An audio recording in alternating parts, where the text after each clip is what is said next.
I'm the Aspiring Master, and welcome to the Aspiring Master Presents. This is a show where we talk about the meanings, misunderstandings, and insights about the important words we use and misuse on a daily basis. Really understanding what we're truly meaning when we talk allows us to convey and explain ourselves better to others. This not only allows us clearer communication so we can get what we need quicker and with less stress, but also helps us to understand ourselves in more depth than we thought possible. Today on our show, we have two special guests, Therese Wilson and Talia Wilson, my wife, who, like myself, are practitioners, instructors, and advocates for personal growth and cooperative awareness. Together, our experience amounts to well over 60 years of personal growth study and experience, and we wish to share with you some of the insights and understandings that we've discovered along the way that we think can help make all our lives easier and less stressful through a better understanding of what we may be unconsciously saying. Today on the show, we're going to be talking about marriage, and this is a two-parter, so this is part one. So let's get to it. As is my usual habit, I'm going to read to us from the Holy Merriam-Webster Dictionary.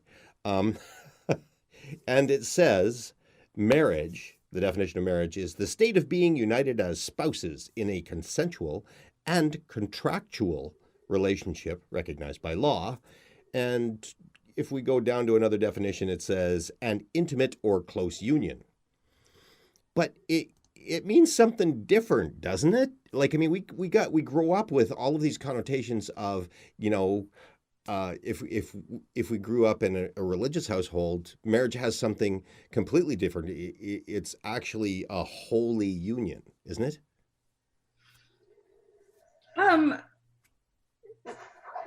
Yes. I hope so. Right. But even that is kind of a modern idea, isn't it? Well, I mean, if you're going Holy Bible, they had some love relationships, but most were possession relationships. Right. I think that when we talk, we have to look at the history of marriage too, right? Like, I mean, that, and Talia talked about this at times. So Talia, you talk about how it used to be just a contract for. Yeah, it was a contract between usually two families, and they both got benefits, like the father paying the groom's family a dowry, and or there was exchange, not necessarily monetary, but it was exchange of property, exchange of sheep, exchange of whatever for the woman.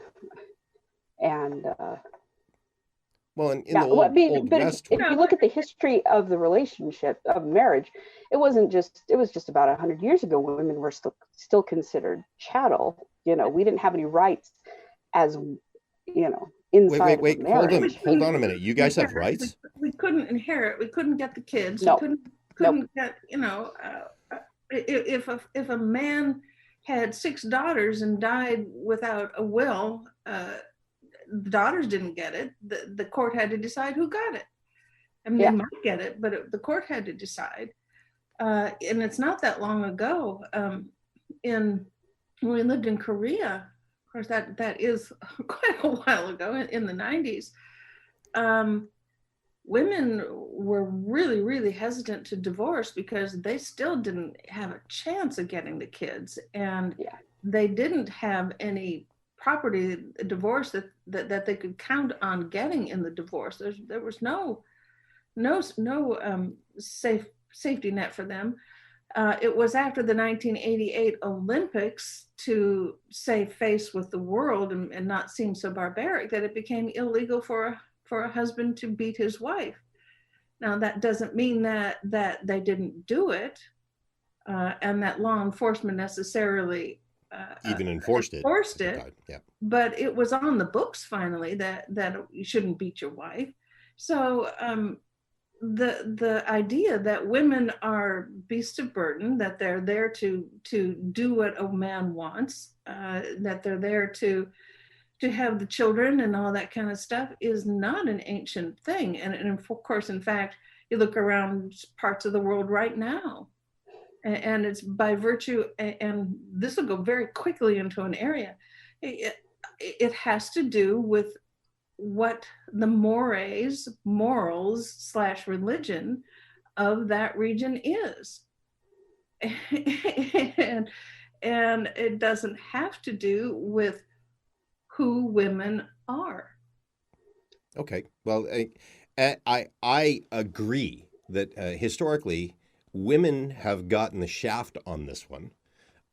So let's look at, initially, like, I mean, marriage was used for a number of things, but generally, overall, it was to create a male heir. Remember, in aristocracy, right? Like, marriages weren't something that you went in because you loved the person. They were something that you did because you needed to make an heir. It's It convenient. it was also a political move, like a lot of it was politics. Royalty, and yeah. Yep. Well, but it again, we if you want to go down to the just the even the sort of interpersonal marriages, that had something to do with it. If you were a poor girl, right?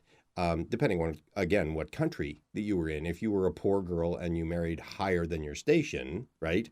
That maybe that guy was lusting after you and got you pregnant, and so you now had to get married based on the popular stuff at the time that everybody was going by, whether it was religious or not. Mhm. So they would get married. Well, then divorce happens. Like he can get divorced from her a year later when he's gotten tired, or whatever that is, and she of course gets nothing. She doesn't inherit. So I think that they started doing marriages. Again, I don't know. I haven't done as much research as I should on this subject. Marriage became a romantic thing. My understanding is along about the time that De Beers decided that they were going to make these things. Yeah, engagement rings and valuable. marriage rings. Yeah. They started pushing the romance in ads. They started, and Well, and Valentine's on that, Day the research. became a holiday. And, Yeah, the research that I've done is De Beers decided that they wanted to push diamonds, obviously, and what they did is they approached the movie studios and had them start to write parts about romance and wedding rings and engagement rings, and how if the bigger the diamond, the more you loved me. Do you know what I'm saying? Yeah, no, yeah, I know. Well, and I think that we evolved too. I think that we evolved from that contractual relationship to want something more. We stopped when we stopped needing to survive a lot of the times, because a lot of the times we married in order to get labor for the farm, right? Sure, yeah, and labor for your factory and labor, of course, yeah. So and having our kids, we had a bunch of kids because the kids could work the farm when we got older, and they took care of us, right? Well, even in the city, the kids could all go off and make their pennies a day and help support the family. Right. So I think that we moved from more of a political or even ideological use of marriage, right? And so, like, I mean, and let's get right down to the brass tacks of it. It's use of women, really. I'll say we have moved somewhat away in Western society, Mhm. somewhat. Well, but not entirely. I think that because we've romanticized it, and I think that the only reason that we can romanticize marriage at this point, or the reason that we have evolved into that in our Western society, and of course, I haven't lived in a lot of other societies, which means no other societies than the one that I've lived in. But I mean, Therese has, obviously, and but in Western society, we have a whole bunch of luxuries now, even for the common man, right? And so now that we have those luxuries, we can focus on, oh, well, I want to be emotionally fulfilled, right? And we are certainly evolving, and worlds don't evolve at the same rate all over the world, and just having anyone evolve is a good thing. So we can jump over all of this and say, what is marriage now? And Right. what Exactly. what do we consider marriage to be? What do we consider a good marriage to be? Which has many different. Uh, So yeah, that is where where we're evolving into on this conversation. Um, that we're getting there. I wanted to give us a basis yeah. of what marriage has been in the past and what still kind of lingers in our society to some degree, whether Well, it's religious the convictions or bigger thing whatever. that still lingers is, of course, the patriarchy. Yeah. That's exactly what I was going to say. The biggest thing that lingers is St. Paul's telling me before I got, it was even one of the readings in my wedding, I think, if I'm recalling correctly, saying that I could only pray to God through my husband or my father. Right. If you yes. Well, I mean, you grew up Roman Catholic, right? So Yeah. that's a Roman Catholic or a Catholicism thing that I'm sure that That's not, I know that there is a Catholic Bible and is that's not in the I don't. Bible. I I forgot what it's the called. answer the answer to that is I don't know. I'm the reason that I say that is because that's not something that I've heard in being a wedding DJ, right? I listen to Oh, lots of vows, you wouldn't right? hear it now more than likely, but it's there Yeah. for people who really study their Bible. They know it, Hmm. and it's part of what the the patriarchy that says that in the final my words are going. It's okay. The bottom line is a woman must obey her husband, no matter if it's in the vows or not. The man's opinion supersedes a woman's opinion. Are you listening to this, honey? It is the basis of a lot of fights among husbands and wives that I have had experience with. Okay. So here's where go ahead. To take it down the feminism track for a second, part of why the patriarchy has still subsists today isn't just because of men. There's a lot of women who've gotten very comfortable with the arrangement of, oh, I am subservient to my husband, I'm subservient to my father, whatever, and they have enjoyed their place. It makes in the life easier patriarchy. not thinking for yourself. It does. It really does. does.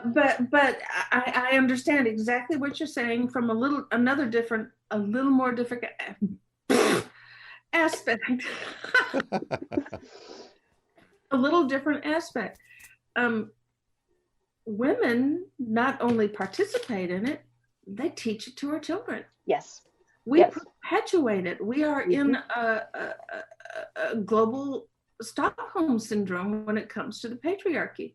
Well, and anyone who steps out of it is ostracized or yeah. diminished in some way. Well, the idea that some feminists, what's the word? The idea that a lot of them put out is that men need to change. And it's like, no.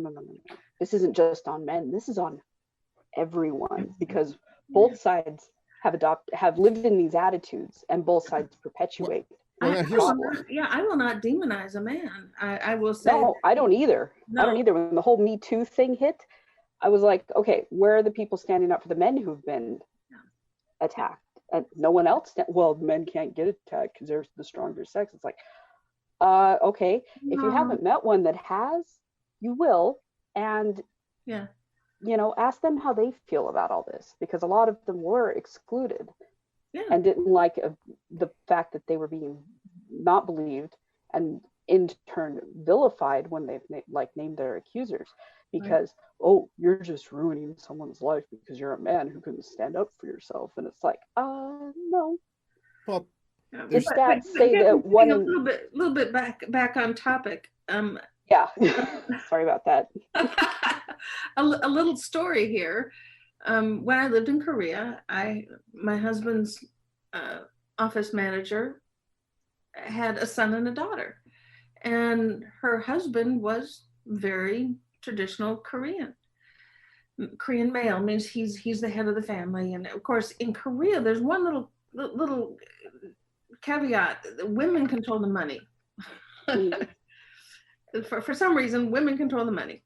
But she was seeing how Jim interacted with his children, and we were talking about father-son relationships, and how she wished that her children, her son in particular, would just pick up a dish and bring it to the sink. And I said, well, you just tell him to do it. She goes, well, how can I tell him to do it when his father doesn't do it?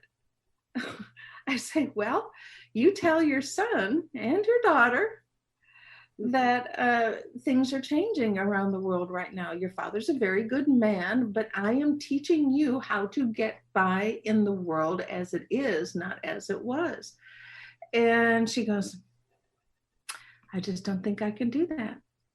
And I said, do you realize that if we as mothers could all do that, we could change this world in one generation? Mm-hmm. And she said, yeah, but I don't think I can do that. Well, it's interesting that when we're talking about marriage, we have to talk about the patriarchy, and we have to even argue about it a little bit, because coming from my standpoint, I grew up not liking men, right? I grew up in a household of two women, right? My sister and my mom, and to give you an idea of what that is. The first time that I was in high school, Talia's heard this story like a ton of times because it's one of my favorites. But when I went to high school, the first time we showered together, I'd never showered with a bunch of guys before, right? And this is, it was junior high, I think grade 7. No, it was high school. Anyway, grade 10. So the first time that I had showered with other boys, and I hopped into the shower and, did my thing, and I was like, okay, this is kind of weird, but whatever, and I went back into the locker room, and back then I had nice locks of hair. There was flowing hair, and I'm imagining you with hair. Oh, okay. Covering your bald head right now. But so I did the most automatic thing of towel up, flip over the head, and then I'm walking around, right? Like a girl. Right? Oh my God. And the amount of teasing that I got from that, and I'm like totally clueless. I go, what?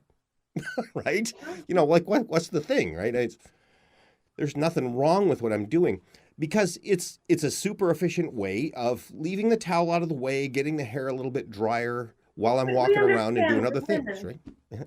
But women do that, right? And not only that, and I was able to put my towel the way down there so that I could, go out and hammer a roof and it wouldn't fall down, whereas all the other guys' towels are falling down and they just throw them off to the side. So being raised in a household of women, there's a lot of habits that I learned, like putting the seat down on the toilet, all of that stuff, because I didn't have a man around to teach me how to pee on the side of the toilet, right? And to leave that toilet seat up and listen to a female scream in the middle of the night when they go to the bathroom, right? I didn't have all that. I just automatically did that because that was what I was taught to do. And I, on the other hand, have exactly the opposite story in going into the locker room with a bunch of women after being raised around 4 boys. Yeah, oh, of course. Yeah. I went into the corner to dress, and I couldn't. And by the time I finished dressing, they closed the door to the swimming pool. My first time going to a public swimming pool. So they brought me through the boys' locker room, and there was a diving board. I went, oh, I've always wanted to jump off the diving board. And as I jump off, I remember I never learned how to swim. So 3 times you go down. I went down 4 times before the lifeguard rescued me. And he was bald and he was hairy and he was not cute.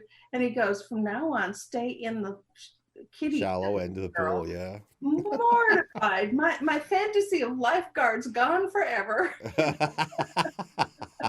So, like you were saying, Therese, let's take a look at what modern marriage seems to be. And I think that at this point, the movies, De Beers, everybody else has really romanticized what we long for in a marriage, which is a partnership of equals, that accept and love and like each other and all of the stuff.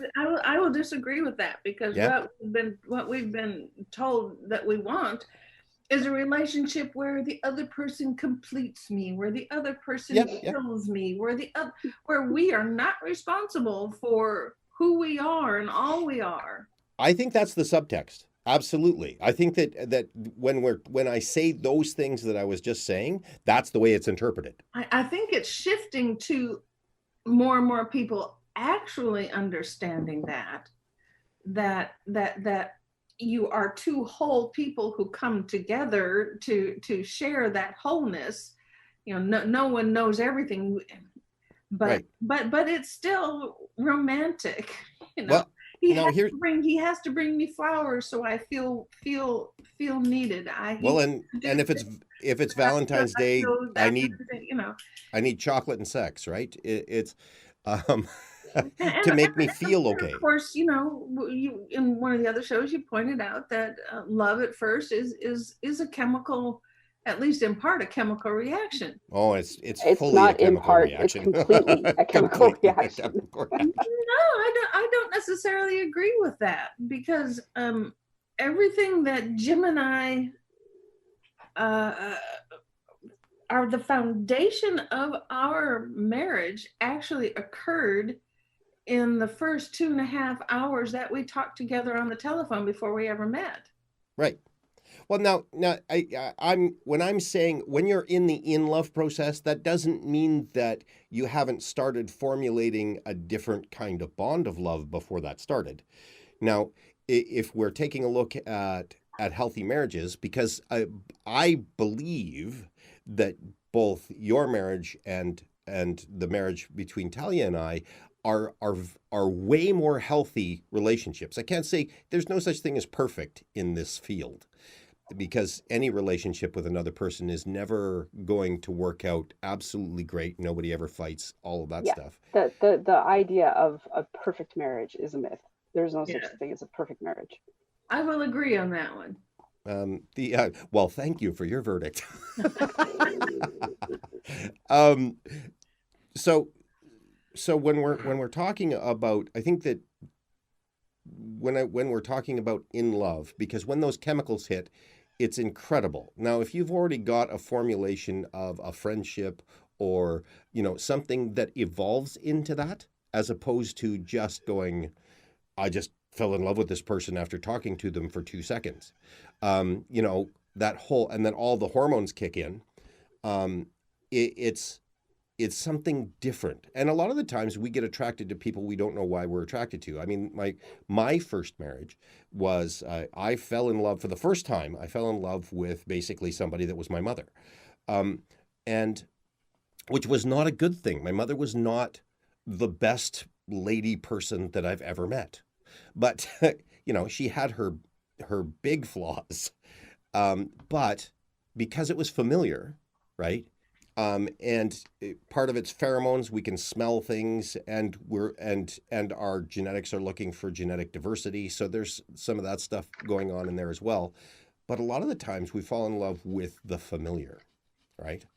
And much to the detriment of. Which would seem to mean that to nowadays people are getting married at an older age, Mhm. and that would turn the familiar into a group of friends that you resonate with on a different level than you ever would in high school or even early college.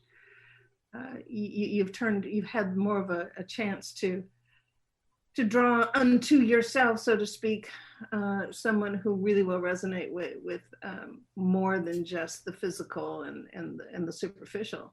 So I think that the pertinent question is, when we're talking about marriage, and I see many people getting into marriage as a form of healing, like you're saying. It completes me. This is the person that saves me, the only person that really loves me.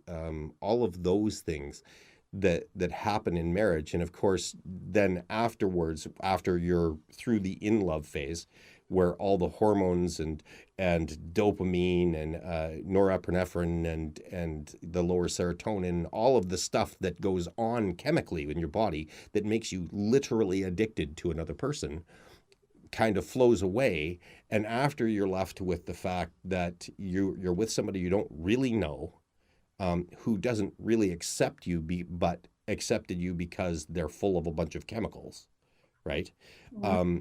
And and you have to get down to, well, now we have to work through what our issues really are. But in that state of in love, you feel like the other person completes you. You feel like they're going to heal you because it feels so good, right? Correct me if I'm wrong. Sounds like you've been reading Bradshaw. Resounding silence. Well, Talia and I actually have been reading Bradshaw. It's possible. I never felt all of that. It was always a combination. It was always, my heart beats a little faster, but tell me about yourself. Right. I was always the person in the corner.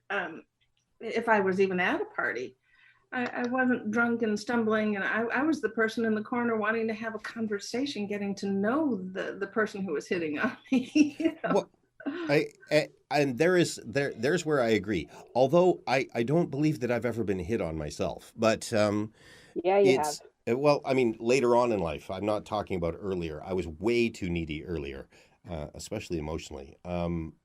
So, well, and that's a factor, right? Like, I mean, it's a factor of somebody being attracted to you, right? Yeah. So it's when we're talking about that, I know that my first relationship, and don't get me wrong, my first relationship wasn't what I would consider an absolute disaster, because it taught me, just like Trump is teaching us, what we don't want, right? Right?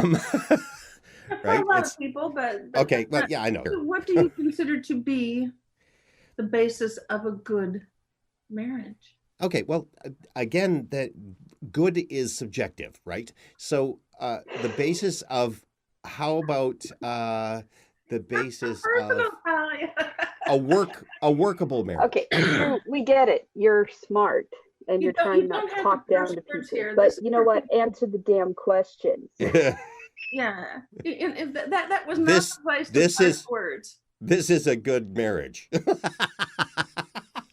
Okay. You didn't hear at the beginning that I'm your ex-work wife, so exactly. My ex-work wife. The work wives. Awesome. Well, so I'm gonna jump in here because, Drew likes to tell people that our marriage is great, it's wonderful, it's not perfect by any means. But one thing we do is communicate. We talk and we talk and we talk about big stuff. We talk about little stuff. I can be in a bad mood and I can have some random thought come into my head and I can say, hey, honey, blah, blah, blah, blah. And he'll kind of, okay. Or he'll, oh, well, what about this? Have you thought about that? And that'll lead to a 3 to 4 hour conversation about, I don't know, camera movements in movies or something like that. But we talk about everything. We go on long drives to talk about everything. I get that. Everyone at the end of the Clinton administration was really sure that Hillary was going to divorce Bill. Yeah.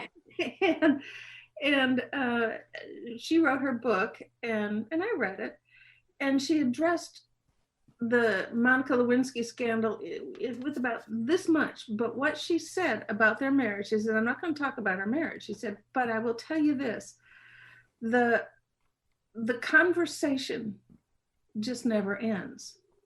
We all, meaning we have something in common. We always have something to talk about. We're not bored with each other. We're not, which also, subtext to me says, we talked this out. We talked the problems in our marriage out, and we came to an agreement on what our marriage looks like. And I think that's one of the problems we have, is that we expect a marriage, every marriage, to look a certain way.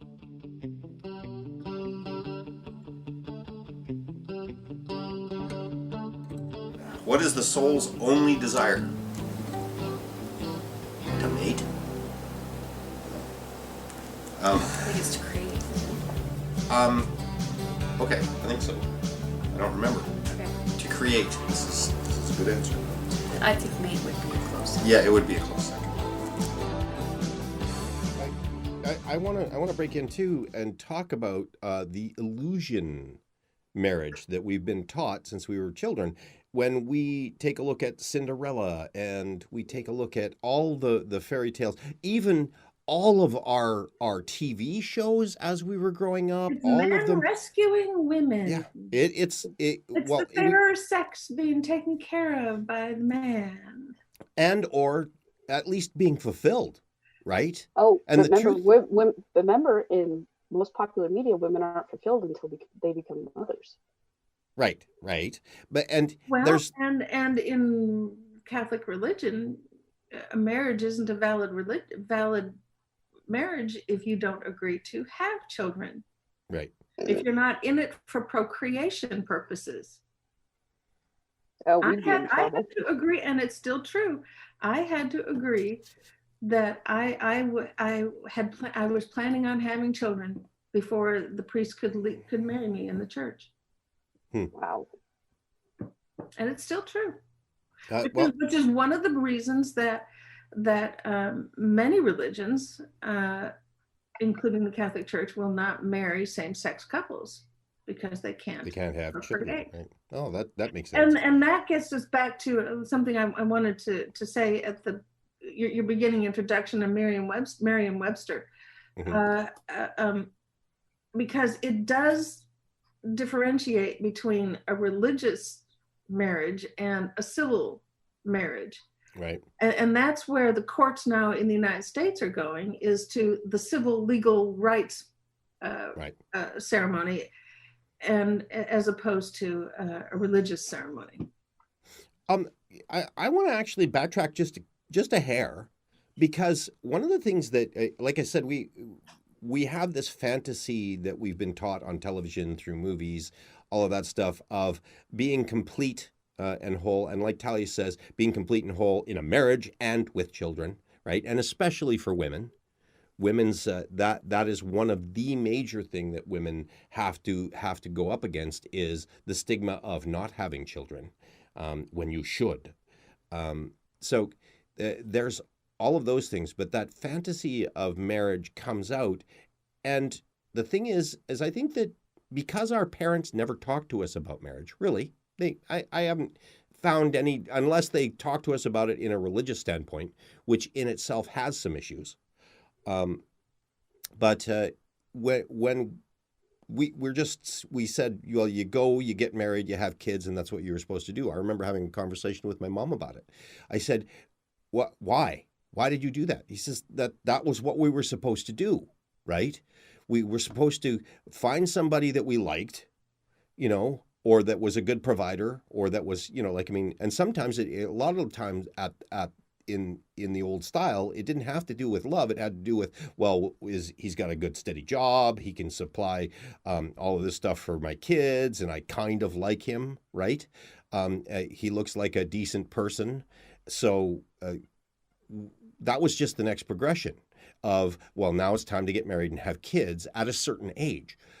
So when she talked to me about it, she just said, like that was just what we were supposed to do. Nobody told me about how hard it was going to be. Nobody told me how much responsibility I would have with children. And there's the stigma on children as well. You have children and it's all blissful and wonderful, and it's this heart thing. And, yeah, that's part of it. But the other part of it is a lot of hard work. Yeah. When you have those little brats on the other side of the door pounding on the door, and you know if you open that door, you are going to harm that kid. Right. It's a difficult job. Right. I'm sure that my mom wanted to murder me a number of times. I know my sister did, but it's a, and I think that I can say justifiably so that I was I was a brat. Anyway, You were a handful. I was. Now for me, there are the things we're talking about are Madison Avenue and all the things that what I think I heard a couple of things on Oprah over the years, but one of her guests, I forget who, one of the spiritual gurus of the time, said, before you get married, you have to have an intention for your marriage. And I thought about it and I realized that I had an absolute intention for my marriage from the very beginning.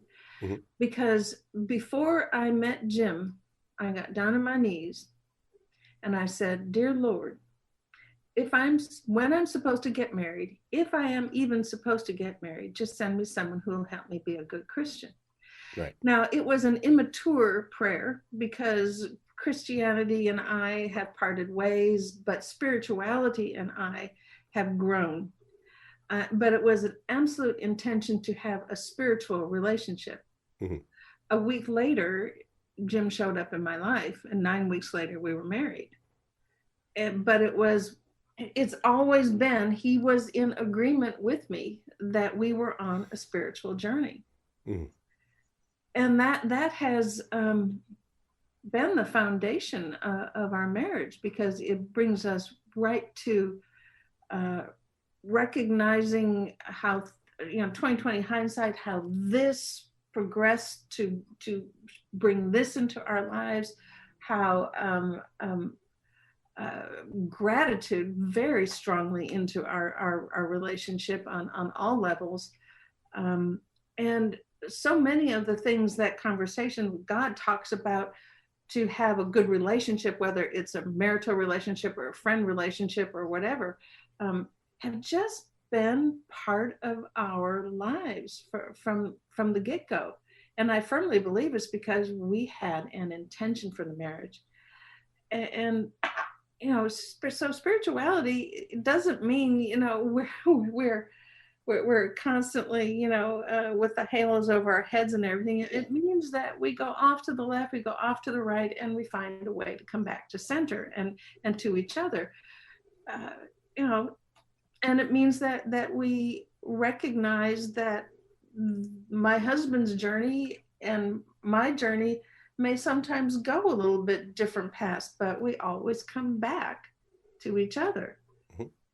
Well, and you're talking about something, and this is one of the things that I really like about Neil Donald Walsh's work, the Conversations with God author, is that he really talks about relationships in relation to reality as opposed to fantasy, really. Yeah. And I read a lot of authors. He's one of them. I read Brene Brown. I read John Bradshaw. John Gottman is a really good one. And I mean, when we're talking about relationships and what you're talking about, basically you went into your marriage with forethought. And that is something that I find that most people miss. First off, they don't know what marriage is. Marriage is a commitment. It is really a formalized commitment of, I'm going to stay with you and work through things, and we can be partners in this, right? That's a stable commitment. Yes, but it's also a commitment that you have to consciously choose frequently. Yes. You can't say, well, I chose it 20 years ago. Why the hell am I still in this? Well, Talia's got a really good comeback for this. What is this? What? Go ahead. I know she does. Yeah, just like I didn't sign. I didn't sign up for this. Oh yeah, the you hear it so much, and it's usually when a tragedy's happened, like one of the couple gets diagnosed with cancer, or they have a child who's, you know, got some issues, autism, Down syndrome, and the big comeback is, I didn't sign up for this. And it's like, and they leave. yes, you did. By choosing to get married, you signed up for having to deal with a spouse who may or may not get sick and die on you. That's the whole, for better or for worse, for rich or poor, for sickness and health. Yeah. Same with the child. You become pregnant, you have the choice to carry the pregnancy to term. Sometimes you don't. Sometimes complications happen. Or even to keep the child. There are plenty of people who give them up for, yeah, exactly. But you have kept the child, meaning. But in order to understand this, you have to renew your commitment frequently. It can't just be something you take for granted from the day you got married, you know. Exactly. And I think that's the thing. People expect, oh, we'll get married and everything will be wonderful and happy and sunny and blah, blah, blah, and we'll have babies and everything will be perfect. And it's like, that's not how life works. Life is dirty and messy, and a lot of times it downright sucks. Yeah. Well, hence my Drew knows this. Hence my philosophy. Life is perfect. Even when it sucks perfectly. This is perfectly awful. This is perfectly horrible. And God, you did this. But you know. Yeah. And then, you know, then you have to make the choice of, am I going to wallow in my self-pity, or am I going to just live? For 5 minutes, you wallow and then you live. Now here's the because there's nothing wrong with wallowing and being sad or angry or whatever. No, you know. But it goes to a little bit. go to the definition of marriage again, and conversations with God again. Conversations with God. Neil Donald Walsh says most of us are in a trade relationship. That you know, classic. You know, a man marries a woman, and he trades sex and being able to create a family with her, and she takes care of the family for his going off and working. You know, and it's kind of what Talia is addressing there. When life gets hard, or the terms of the contract change, the terms of the trade change, I didn't sign up for this. They were not fully committed to what being in a full partnership is. But here's and I'm going to break in, because I totally agree with you, and I really agree with Neil on this, that we enter into relationships that are trade agreements, really, and here's the problem: we don't think that they are. We subconsciously do it. We're not aware that we're doing it at all. So on a level, when somebody says, I didn't sign up for this, that's because subconsciously they thought or were taught that these are the things that should happen in my marriage, and this is not happening. And so therefore, because I'm not getting these things over here anymore, right? We have to terminate this. We're not compatible. But again, I don't think that this is something that is conscious. I don't think that by any stretch of the imagination, most people think of why they're getting married. Again, it's a lot of it is Madison Avenue. You know, if he can't continue to buy you the jewels, if you gain weight, or you're not dressing the way you were when you first got married, you're not as sexy, or you're tired at night and you're not ready for intimate relations in that night, you've broken the contract. Well, and I want to. Everything's going to stay the same. Everything, you know, you're going to stay gorgeous. You're going to keep your hair. But here, I think we've all been sold on the notion of, and we don't even realize it, of codependence. Yeah. You know, we're so codependent that we don't feel, and that's where the you completely stuff comes from. Yeah. Because have to, you know, because that's what's portrayed in media. That I mean, you know, codependent along with it's your fault. You know, it's a dichotomy, but it's in the same space. Well, and when we're talking about codependency, we can't not bring up John Bradshaw, and the book that Talia and I have been going through lately, which is post traumatic stress disorder. Oh, wait a minute, what was it called? Post Traumatic stress disease disorder Post no syndrome, post post romantic stress po, disorder. yeah, post What to traumatic. do when the post-traumatic stress disorder. yeah, what to do when the honeymoon is over. New So discoveries about lust, love, and saving your marriage before it is too late. okay, so what he talks about in that book, and I think that codependency he's one of the first people that brought the understanding of codependency into the limelight in the 80s. John Bradshaw, Yeah, with Bradshaw on the Family. On the Family and Homecoming and all of his other books.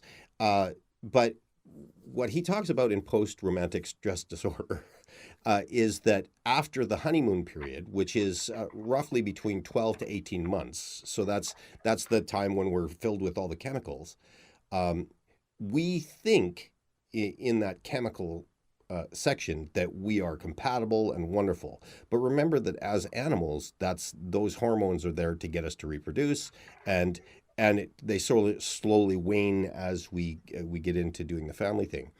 So on some levels, we're just not thinking at that point, right? So we're so intoxicated that there's no thought process.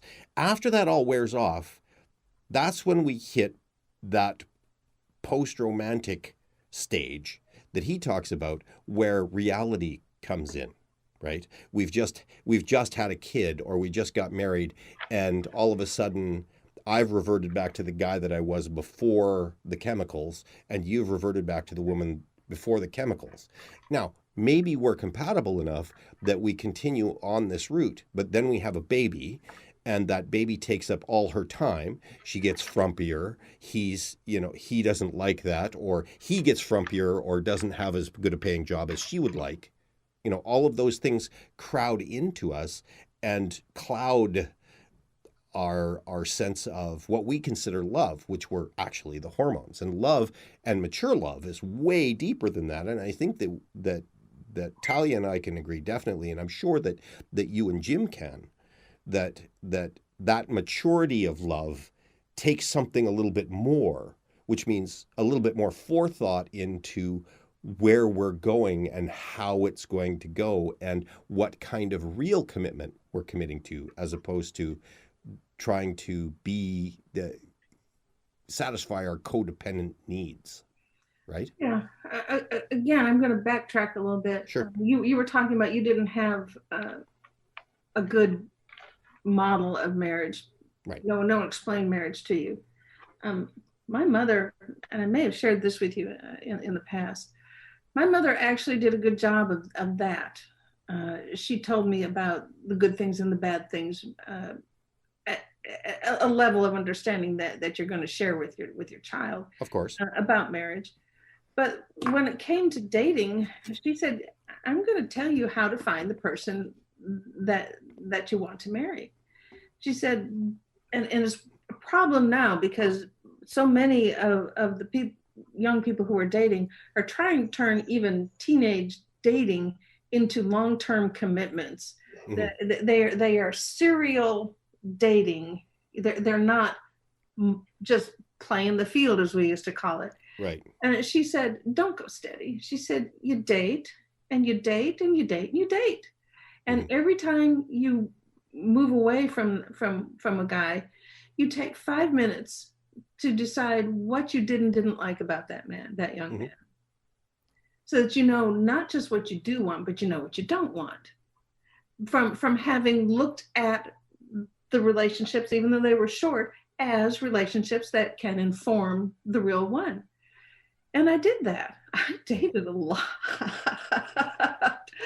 And when Jim showed up in my life, I was very ready after the 2.5-hour conversation, and I didn't admit it at the time, but I was very ready to move forward in that relationship as rapidly as he did, mm-hmm. Because it was exactly what I had come to my mind was what I was looking for. Right. Well, and now, you were definitely one of the lucky ones that had a parent that was teaching awareness, really. Yeah, but see This, and the reason I'm even sharing that is because it does mean that it is incumbent upon us, on us who have children, and there's nothing wrong with not having children. In fact, I commend you on many levels. But those of us who do have children, and good relationships in particular, to share, and even bad relationships, to share from our point of view what didn't work with our children. mm-hmm. You know, and how, what a good relationship just might look like with our children. Well, and having the foundation of when I grew up, I was, at least my parents, at least, even though they were abusive in the fact that they were neglecting, right? Like, I was really neglected. I was basically raising myself. Even though they did that, they were smart and intelligent enough to be able to teach me how to think, right? They, think about it. Especially my stepfather, actually, when I went to work for him at a young age, like 16 or 17, when I started working for him, he was a general contractor. He set up scenarios for me that encouraged me to find solutions, right? And didn't beat me up if I did the wrong solution, right? Just say, okay, I see where you're coming from, but you need to do it like this. So I had a really good foundation. My mom also really talked about, it wasn't until I was later on in my life that she really started to talk about the important things, because she didn't know how to deal with children. But later on in life, we were able to talk about a lot of the things, growing up that were missed, her emotional state, why she did things. Those things really, really helped me to formulate how I was going to move into a relationship later. Now, my first marriage, which to some would look like an unmitigated disaster, really wasn't. It was an experiment, I think, in, well, wait a minute, maybe what I think about relationships isn't correct, because I don't see anybody else doing it out there, right? So maybe I should really go all in, because I fell in love with this woman, right?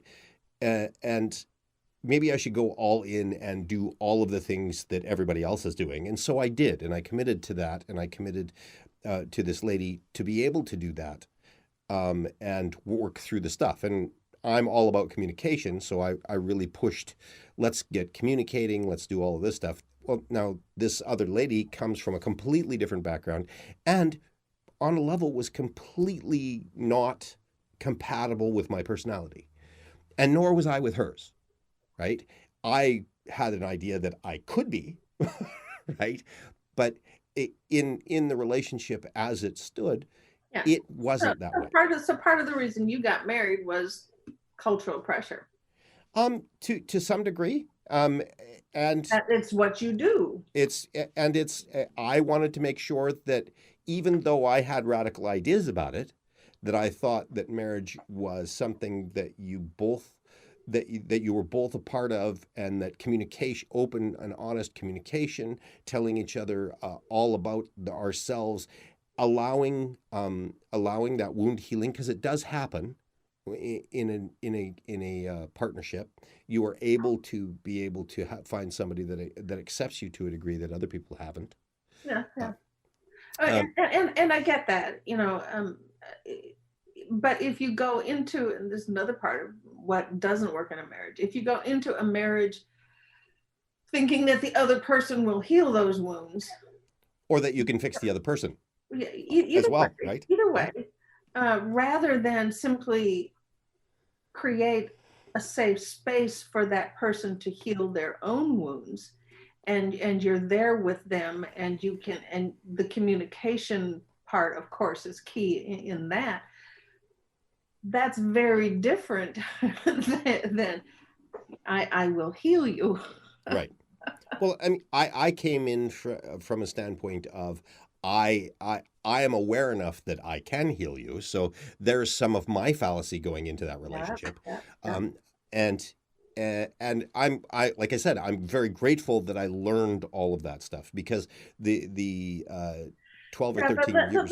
let's hope that through maybe even this little conversation, that someone else doesn't step into a relationship on that basis and have to, at least for a while, destroy two lives.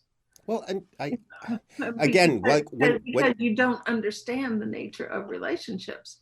when you say destroy, I want to backtrack to life is perfect no matter what. And I understand that, but that is not the perception that one has. Oh, of course not. When you're in it, and discarded in a divorce, which is the way some people feel. exactly. And I mean, it's Or the feeling of failure, the feeling, all those feelings huge. that go along with a divorce. And if you can avoid it. Yeah. And part of exactly. part of avoiding it is communication, but communication with yourself, telling the truth to yourself. Well, but here's being honest with ourselves, or I don't really like her, but I feel a little intimidated. Maybe I should marry her, or maybe she'll be nice to me. Well, but here, maybe he'll be nice to me. I want to point out see him and give him what he wants. Then oh my God, I want to point out that because most people, and I say that there's more and more people starting to do this, but that the majority of people out there do not think about what they think about, and they don't understand their motivations in doing those things, and I find that most people tend not to question those things until they get into their 50s. I have described my thoughts about God as a young Catholic girl in Catholic school and all that other stuff. I would think, if God really is, and then I'd cut that sentence short in my mind. But those are the kinds of thoughts. If we are having that kind of thought, the kind of thought that we're cutting it off, that's really the thought we should complete, because it's the warning sign about whatever situation we're in, whether it's, do I really want to marry this person or not? If you're having I really like her, but, and you cut that thing off, complete that sentence, because that's the thought you probably should be having to help you make your decision. All right, we've reached the end of part 1 for marriage. I want to thank Therese Wilson and my wife Talia Wilson for coming on the show and discussing this with me. And stay tuned for part 2 coming in the next episode.